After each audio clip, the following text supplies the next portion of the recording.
Please get in touch with us any way you can. The whole family is missing you, especially me and your dad, sisters and your brother. I miss you so much. It's breaking my heart not knowing where you are. One night changed everything. A young university student went out with her friends like thousands of students do every weekend. Music, laughter, drinks, and the excitement of student life. But before the night ended, something went terribly wrong. Her name was Liberty Squire. Everyone called her Libby, and within just a few hours, she would disappear into the freezing darkness of a winter night. Her parents would spend weeks begging for answers.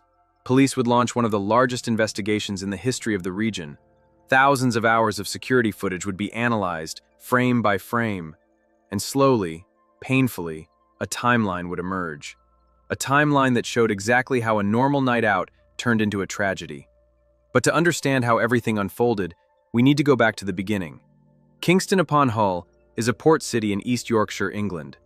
Locals usually just call it Hull. The city sits where the River Hull flows into the Humber estuary, forming one of the largest estuaries in the United Kingdom. Hull is known for its working docks, shipping routes, and maritime history, but it is also a university city. Thousands of students live there, study there, and experience their first years of independence there. Among them was a 21-year-old philosophy student named Liberty Squire. Libby was known by her friends as funny, warm, and deeply intelligent.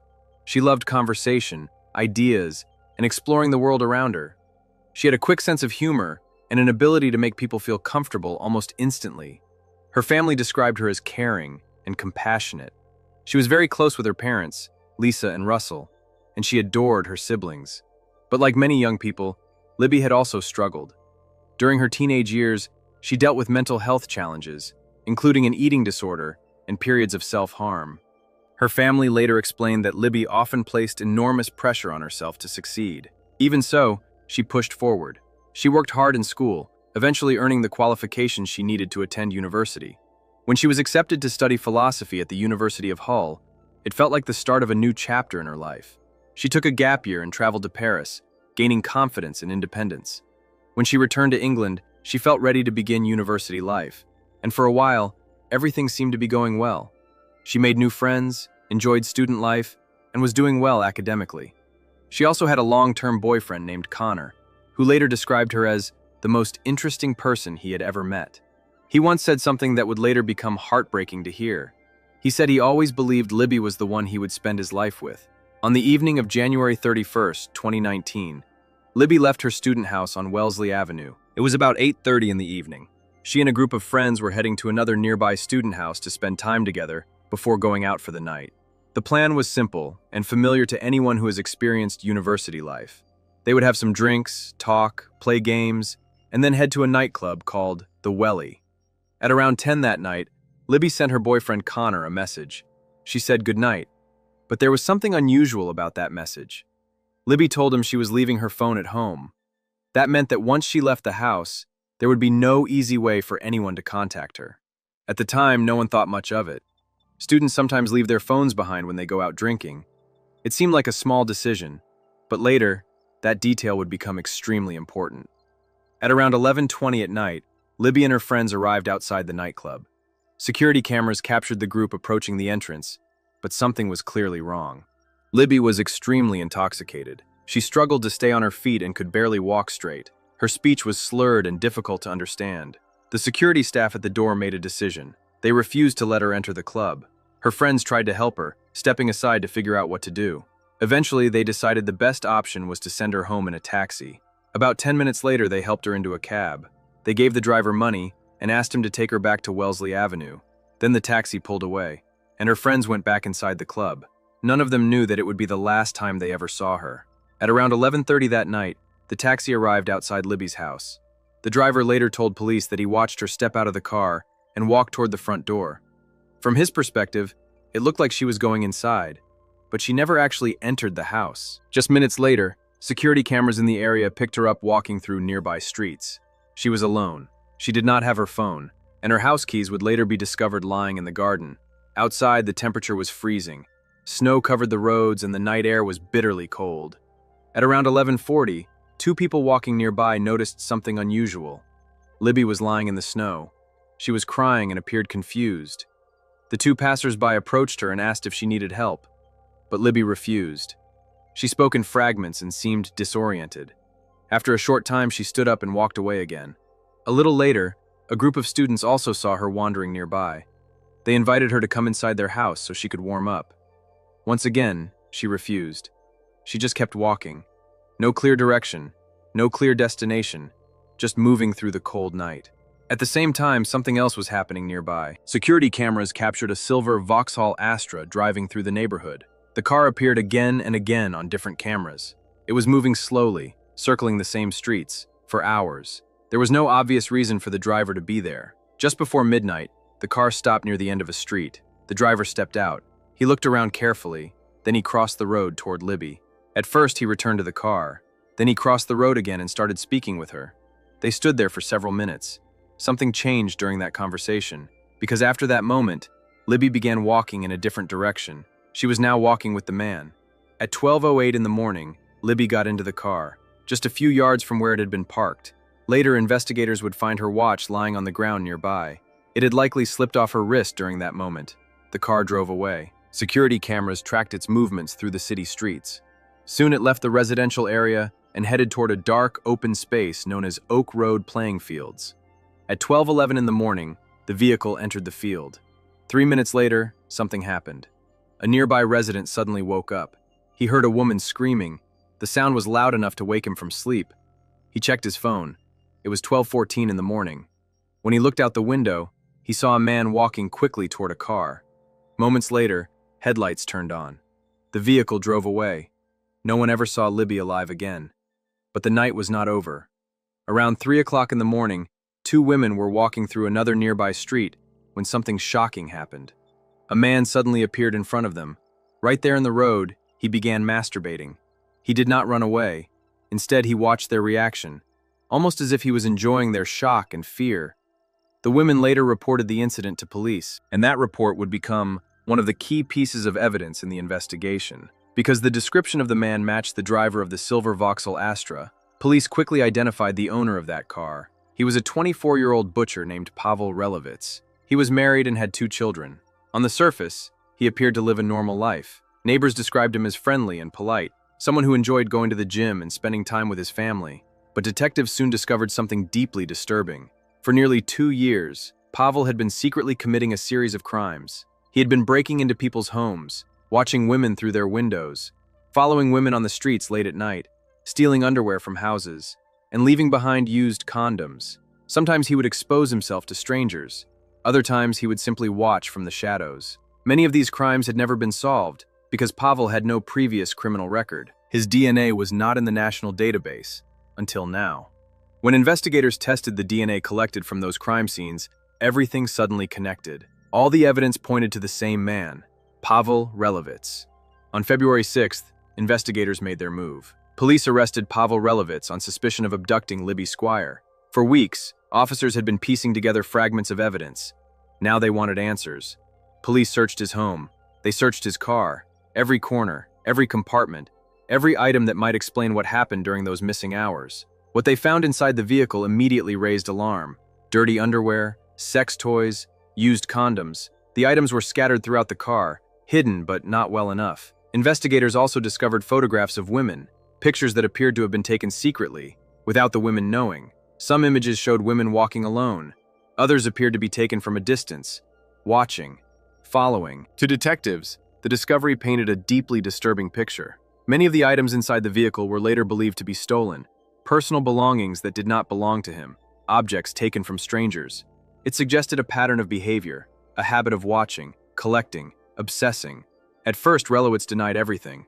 He told police he had never seen Libby, never spoken to her, never been anywhere near her that night. But investigators had something powerful: security camera footage. The cameras showed a car matching his, driving through the same area where Libby had last been seen. When detectives confronted him with the footage, his story began to unravel. Now his explanation changed. He admitted he had seen Libby after all. According to his new version of events, she appeared drunk and alone on the street, cold, vulnerable. He claimed he simply stopped to help her. He told investigators that he offered to give her a ride home.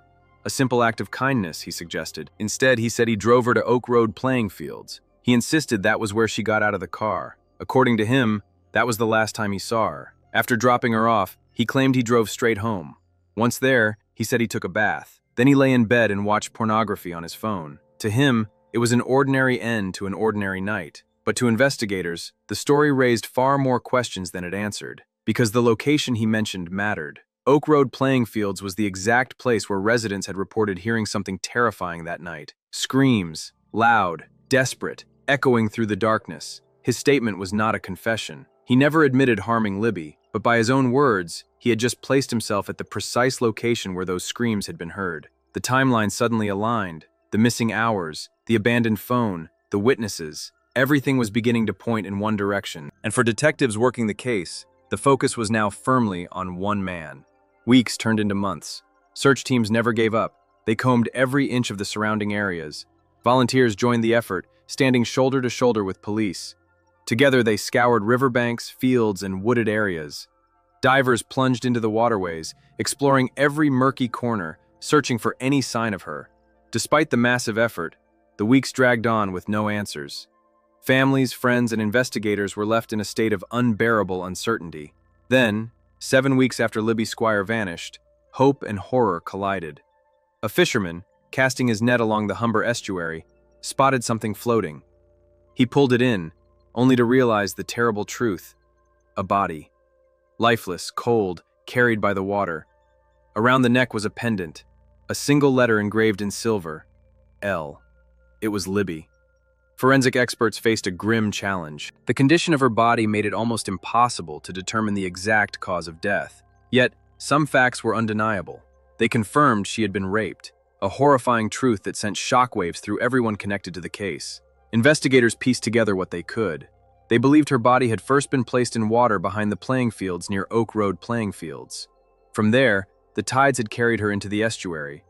The waters that once seemed protective had instead become the final witness to her suffering. For Libby's family, the news was crushing. Grief like this cannot be measured in words. Her mother shared a message that broke the hearts of all who read it.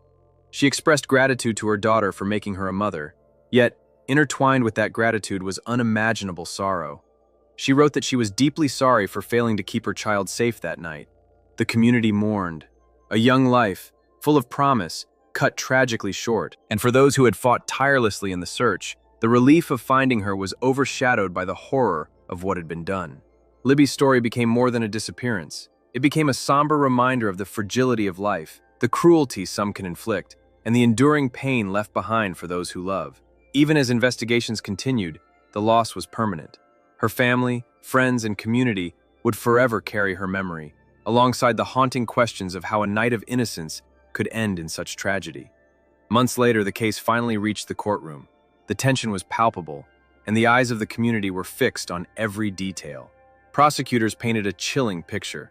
They argued that Pawel Relowicz was not just a criminal, but a sexual predator whose actions had escalated over time. They explained that he had been searching for an opportunity, a vulnerable target, and when he saw Libby Squire alone, intoxicated and defenseless, he made a horrifying choice. The defense offered a starkly different story. They claimed that Libby had willingly engaged with him, and that he had left her alive. It was a desperate attempt to shift the narrative, to portray him as less culpable than the evidence suggested. But the facts told a far more damning story. DNA evidence placed him at the scene of the crime, linking him unmistakably to the horrific acts. Security camera footage tracked his movements, contradicting his earlier claims and revealing a path that aligned with the timeline of Libby's disappearance. Investigators also highlighted the pattern of his past behaviors, showing a disturbing escalation that culminated in this tragic act. As the trial progressed, the weight of the evidence became undeniable. Every witness, every forensic report, every piece of physical evidence added to the mounting case against him. Finally, in 2021, the moment of truth arrived. The jury deliberated, aware of the gravity of the decision they held in their hands. After careful consideration, they returned with a verdict. Pawel Relowicz was found guilty of the rape and murder of Liberty Squire. The courtroom fell silent as the sentence was read. He was sentenced to life in prison, a permanent reflection of the severity of his crimes. For Libby's family, the verdict could not undo the pain, but it offered a measure of justice. It confirmed what they had always feared and knew, that the loss of their daughter was a result of deliberate, cruel actions. The case left an indelible mark on the community. It became a story of warning, tragedy, and resilience. Though Libby was gone, the trial ensured that her voice, her story, and the pursuit of justice would not be forgotten. Her memory, forever tied to the strength and courage of those who sought the truth, became a haunting reminder of the fragility of life and the consequences of evil left unchecked. The story of Libby Squire sent shockwaves across the entire country. People who had never met her felt the weight of the tragedy. Students, parents, and communities across the United Kingdom followed the case closely, hoping for justice and mourning the young life that had been lost. University campuses were especially shaken. Libby had been a student herself, full of energy and ambition, just beginning to build the future she dreamed about. In the weeks and months after her death, thousands of students gathered together to honor her memory. Candlelight vigils were held across campuses. Crowds stood silently in the cold night air, holding candles that flickered in the darkness. For many, it was not just a memorial, it was a moment of reflection, a reminder that the people standing beside them could easily have been the next victim. Friends remembered Libby as kind, intelligent, and full of life, someone who loved music, laughter, and spending time with the people closest to her. Her family, despite their unimaginable grief, chose to transform their pain into action. Later, they created the Libby Squire Foundation, an initiative focused on raising awareness about student safety and vulnerability. The foundation works to educate young people about personal safety, especially during nights out when alcohol, isolation, and unfamiliar surroundings can create dangerous situations. Because Libby's story is not just about a terrible crime, it is also about how quickly life can change. One night, one moment, one unexpected encounter with the wrong person, and suddenly, everything is gone. Dreams vanish, plans disappear. A future that once seemed limitless ends in an instant. Libby was only 21 years old. At that age, life is usually just beginning. She had plans to travel, plans to build a career, plans to see the world beyond the place where she grew up. Friends said she was curious about life, eager to experience new places and opportunities. Like so many young people, she was standing at the edge of a future filled with possibility. But those possibilities ended on a freezing winter night in Hull. A night that began like any other. Students going out, music playing, friends laughing, people making their way home in the early hours of the morning. And somewhere in that ordinary night, something went terribly wrong. The tragedy forced many people to confront an uncomfortable reality.